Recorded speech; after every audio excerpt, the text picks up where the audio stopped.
जनपद उन्नाव के डोंडिया खेड़ा में मुख्यमंत्री योगी आदित्यनाथ द्वारा महान स्वतंत्रता संग्राम सेनानी राजा राव बख्श सिंह की अश्वरोही प्रतिमा का अनावरण किया गया। वहीं मुख्यमंत्री योगी आदित्यनाथ ने 804 करोड़ की योजनाओं का भी लोकार्पण और शिलान्यास किया। 2 बच्चों के अन्नप्राशन के कार्यक्रम के उपरांत सभा को संबोधित करते हुए कहा कि उत्तर प्रदेश नए विकास के ओर अग्रसर है और लगातार विकास करता रहेगा। राजा राव बख्श सिंह जी की इस भव्य और दिव्य प्रतिमा के लोकार्पण करने का सौभाग्य प्राप्त हुआ है।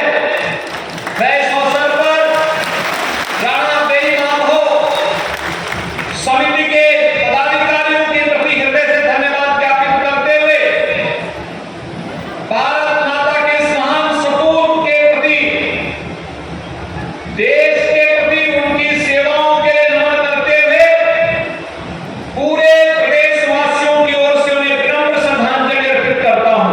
योगी आदित्यनाथ। भाइयों बहनों,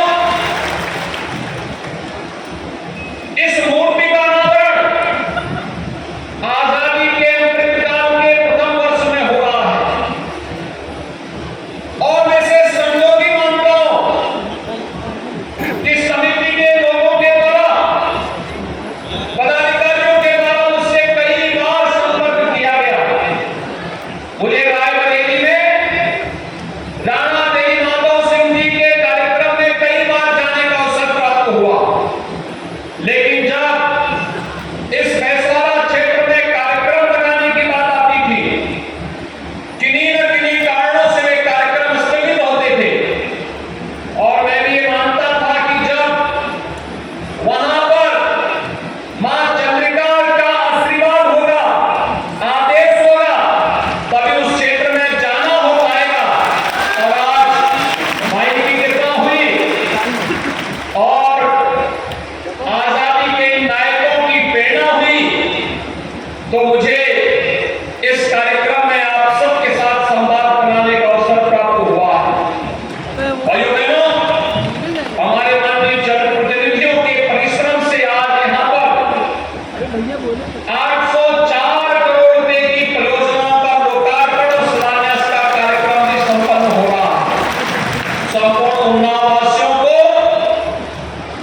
जहां यहाँ के माननीय जनप्रतिनिधियों को, माननीय सांसद जी को, माननीय विधायकगणों को, जहां मैं इसके लिए हृदय से बधाई देता हूं, उनका अभिनंदन करता हूं, वहीं मैं इस पूरे कार्य के लिए और उन्नाव वासियों को हृदय से बधाई देते हुए मैं अपनी शुभकामनाएं भी देता हूं। भाइयों बहनों, उन्नाव हमारे लिए अत्यंत महत्वपूर्ण जगह है। हम सब जानते हैं कि इस क्षेत्र में न केवल धार्मिक और आध्यात्मिक जागरण के लिए, बल्कि आज भी इस क्षेत्र में तमाम सुप्रसिद्ध संतों ने इस पूरे क्षेत्र में जन्म लेकर के इसे अपने चर्या का और कर्म भूमि बना करके इस क्षेत्र को सदैव जीवंत बनाए रखने में अपना योगदान दिया। चाहे वह कायाकल्पी संत प्रधानी दादा हो, स्वामी सत्संगानंद जी हो, सोमनाथ सरकार है, रोपण गुरु है, चाहे उन सभी मनीषियों की तपोभूमि होने का सौभाग्य हमारे उन्नाव जनपद को प्राप्त है, वहीं आधुनिक हिंदी साहित्य को अपनी लेखनी के माध्यम से एक नई ऊंचाई प्रदान करने वाले पंडित प्रताप नारायण मिश्र जी का, सूर्यकांत त्रिपाठी निराला जी का, गया प्रसाद शुक्ल स्नेही जी का, महावीर प्रसाद द्विवेदी जी का, नंद दुलारे वाजपेयी जी का, डॉक्टर शिवमंगल सिंह सुमन जी का और डॉक्टर रामविलास शर्मा जैसी विभूतियों के साथ साथ उत्तर प्रदेश विधानसभा के निवर्तमान अध्यक्ष श्री हृदय नारायण दीक्षित जी का का भी तो सानिध्य इसी धरती को प्राप्त हुआ है, जिन्होंने अपनी इस राजभाषा की लेखनी के माध्यम से एक आत्मीयता का भाव और साहित्य को एक नई ऊंचाइयां प्रदान किया है। मैं इस धरा को नमन करता हूं। भाइयों बहनों, काकोरी कांड के महानायक चंद्रशेखर आजाद की धरती उन्नाव ही है। देवी माधव सिंह जी की धरती भी यही है और राजा राव भक्त सिंह जी की धरती भी यही है। ऐसे अनेक क्रांतिकारी नायक और महानायक इस धरा पर जन्म लिए और जिन्होंने इस पूरी धरा को अपने कृतित्व और व्यक्तित्व से सदैव सदैव के लिए धन्य करते हुए आने वाली पीढ़ी के सामने एक नई प्रेरणा प्रदान की। हमारे लिए कार्यक्रम कृतज्ञता ज्ञापित करने का तो एक अवसर है ही, लेकिन भाइयों बहनों, याद करिए आजादी के अमृत महोत्सव के मुख्य महोत्सव को संबोधित करते हुए देश के यशस्वी प्रधानमंत्री जी ने देशवासियों के सामने लक्ष्य दिया, एक लक्ष्य कि हम देश की आजादी का अमृत महोत्सव मना रहे हैं। आजादी का अमृत महोत्सव 75 वर्षों की देश की आजादी के बाद की लड़ाई है। आजादी के 75 वर्ष में हमने क्या खोया है, क्या पाया है, इसका आत्मावलोकन का एक अवसर है। इन 75 वर्षों में भारत ने दुनिया के सामने एक मानक बनाए हैं। आपने देखा होगा अभी एशियन गेम्स संपन्न हुए हैं। पहली बार एशियन गेम में मेडल के रूप में भारत की सेंचुरी लगी है। भारत ने 100 से ज्यादा मेडल जीते हैं, पहली बार हुआ है। पहली बार हुआ 100 से ज्यादा मेडल। और 2018 में हुए एशियन गेम्स की तुलना में अगर आप देखेंगे तो 70 उस समय जीते थे, इस बार 103 से अधिक मेडल भारत के खिलाड़ियों ने जीते। ये भारत के नए सामर्थ्य को प्रदर्शित करता है। G20 का समिट हुआ है अभी हाल ही में। दुनिया के 40 देशों के राष्ट्राध्यक्ष ने भारत के सामर्थ्य और भारत की शक्ति को देखा है। देश के अंदर 60 स्थानों पर 200 से अधिक सम्मेलन, अलग अलग पक्षों को, कोई युवाओं को, कोई बहनों को, कोई गरीब कल्याण को लेकर के, कोई टेक्नोलॉजी को लेकर के, कोई इनोवेशन को लेकर के, अलग अलग सम्मेलन देश के अलग अलग, कोई टूरिज्म को लेकर के अलग अलग सम्मेलन देश के अलग अलग स्थानों पर संपन्न हुए। ये सभी कार्यक्रम इस बात के साक्षी हैं कि वास्तव में भारत ने एक शानदार यात्रा की और ये शानदार यात्रा इस बात का भी द्योतक है। इस सदी की सबसे बड़ी महामारी के दौरान जहां भारत दुनिया के सामने गर्व के साथ अपने विकास की शानदार यात्रा को लेकर आगे बढ़ रहा है, वहीं भारत से अलग होकर के दम भरने वाला पाकिस्तान आज 2 जून रोटी के लिए तरस रहा है। आप देख रहे होंगे 1 किलो गेहूं के लिए कैसे मारामारी होती है। ये पाकिस्तान की त्रासदी है, लेकिन भारत विकास की एक नई ऊंचाइयों को प्रधानमंत्री मोदी जी की लीडरशिप में प्राप्त कर रहा है। G20 का सम्मेलन आयोजित हुआ तो नारी वंदन अभिनंदन अधिनियम भी भारत की संसद ने पारित किया।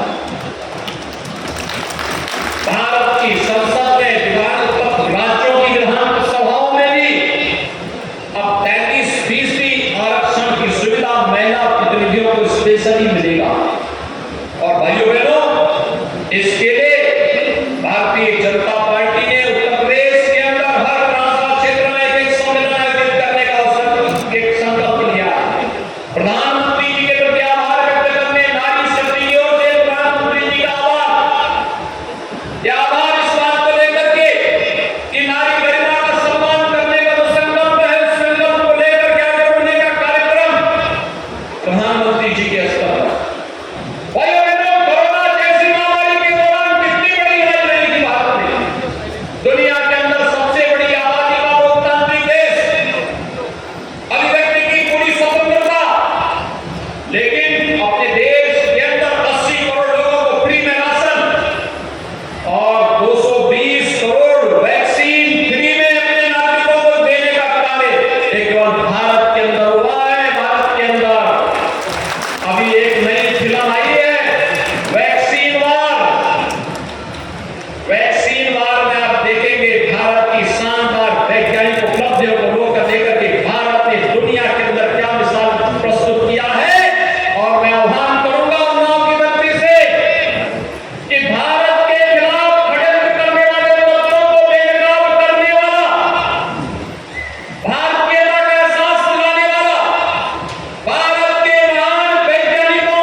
और उसमें जन समर्थन उन्हें प्राप्त होना ही चाहिए। इस देश से मैं आह्वान करूंगा, उत्तर प्रदेश के अंदर हर युवा इस फिल्म को देखने के लिए जरूर जाए और देखे कि वास्तव में जब देश दुनिया की एक महामारी से लड़ रहा था, ये लड़ाई व्यक्ति की नहीं थी। प्रधानमंत्री जी हमारे कैप्टन है, भारत के कैप्टन के रूप में जब भारत को लीड कर रहे थे, नेतृत्व दे रहे थे, तब कुछ लोग कैसे दुष्प्रचार करके इस लड़ाई को कमजोर करने का प्रयास कर रहे थे।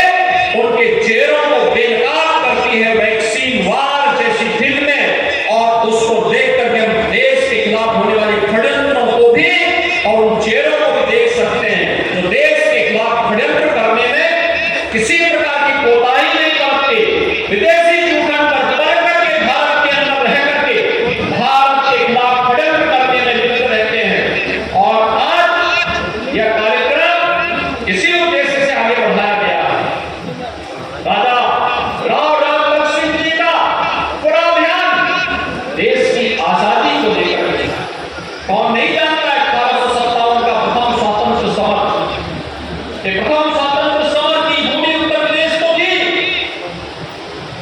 उत्तर प्रदेश के इलाल मंगल पांडे ने बैरकपुर में इसका आह्वान किया, तो कहीं मेरठ में, कहीं झांसी में, कहीं बिठूर में, कहीं बेसवाड़ा में, कहीं गोरखपुर में। कौन ऐसा क्षेत्र था जो इससे छूता रहा हो? एक तरफ झांसी की रानी लक्ष्मीबाई थी और एक तरफ त्याता टोपे के नेतृत्व में बिठूर के अंदर, एक तरफ इसी बेसवाड़ा क्षेत्र में राजा राव रामबख्श सिंह जी के नेतृत्व में, राणा तेजी माधव सिंह जी के नेतृत्व में ये लड़ाई पूरी मजबूती के साथ आगे बढ़ती दिखाई दे रही थी। भाइयों बहनों, पहली बार भारत ने एहसास कराया था कि मिल करके विदेशी हुकूमत की जड़ों को भारत के अंदर से उखाड़ फेंकने में सफल हो सकते हैं।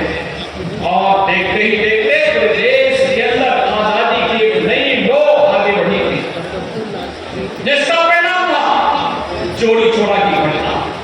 गोरखपुर में चोरी चोरा 1922 में किसानों ने, मजदूरों ने उस समय एक नए आजादी के आंदोलन को आगे बढ़ाया।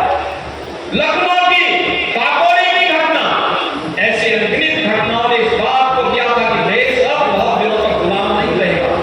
और इसीलिए प्रधानमंत्री जी ने कहा आजादी के अमृत महोत्सव के मुख्य महोत्सव को संबोधित करते हुए कि आज हम 75 वर्ष पूरा कर रहे हैं आजादी के, लेकिन 100 वर्ष की यात्रा जब हमारी पूरी होगी तब कैसा भारत हमें चाहिए, कैसा भारत चाहिए?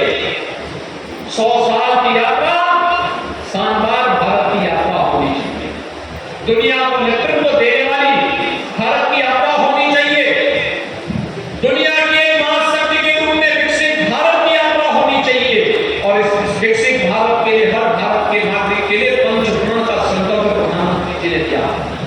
ये पंचप्रण हर भारतवासी के लिए महत्वपूर्ण है।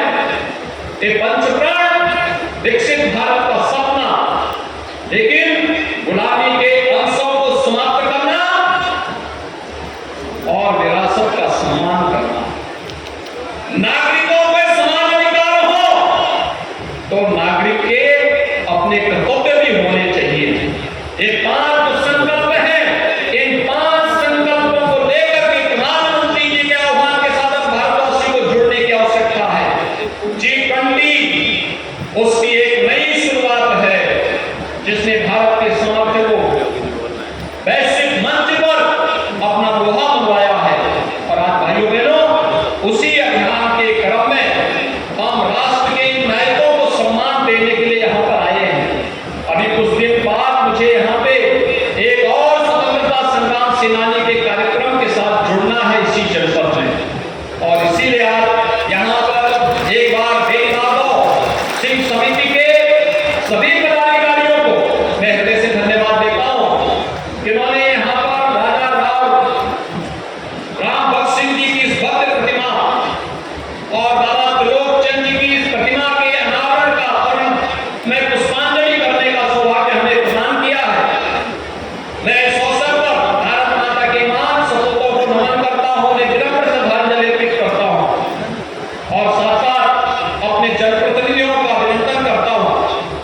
कि उनके परिश्रम से आज इस जनपद को 804 करोड़ रुपए की परियोजनाओं की सौगात भी प्राप्त हुई है।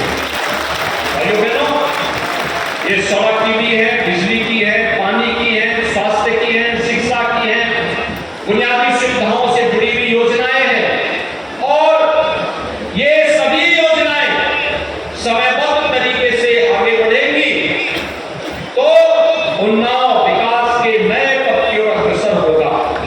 आज उन्नाव जनपद विकास के नए मानक बढ़ता हुआ दिखाई दे रहा है। ग्लोबल इन्वेस्टर समिट इसका उदाहरण है। पहली बार बड़े पैमाने पर निवेश की संभावना भी उन्नाव जनपद में बनी है। भाइयों बहनों, इन सभी कार्यक्रमों को हम समयबद्ध तरीके से आगे बढ़ाने का कार्य करेंगे। इस विश्वास के साथ मैं आप सबको हृदय से बधाई देता हूं। शारदीय नवरात्रि का कार्यक्रम होने जा रहा है 15 अक्टूबर से और 24 अक्टूबर को पड़ेगा विजयादशमी का अवसर। आप सबको शारदीय नवरात्रि और विजयादशमी की हृदय से अग्रिम